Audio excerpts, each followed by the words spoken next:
क्या हुआ जब जेन, जो अकेली रहती थी, को अपने ही घर में से आवाजें सुनाई देने लगी? दिस इज रेडिट रेडियो और आज की कहानी का नाम है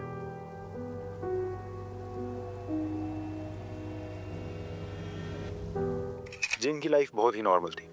वो अकेली रहती थी मगर वो खुश थी। पर एक दिन सब बदल गया।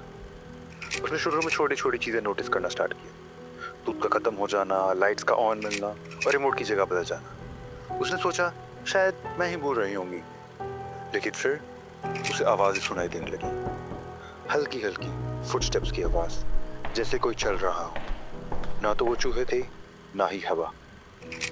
वो आवाजें एटिक से आ रही थी। एक रात हिम्मत करके उसने डिसाइड किया आज वो एटिक चेक करेगी।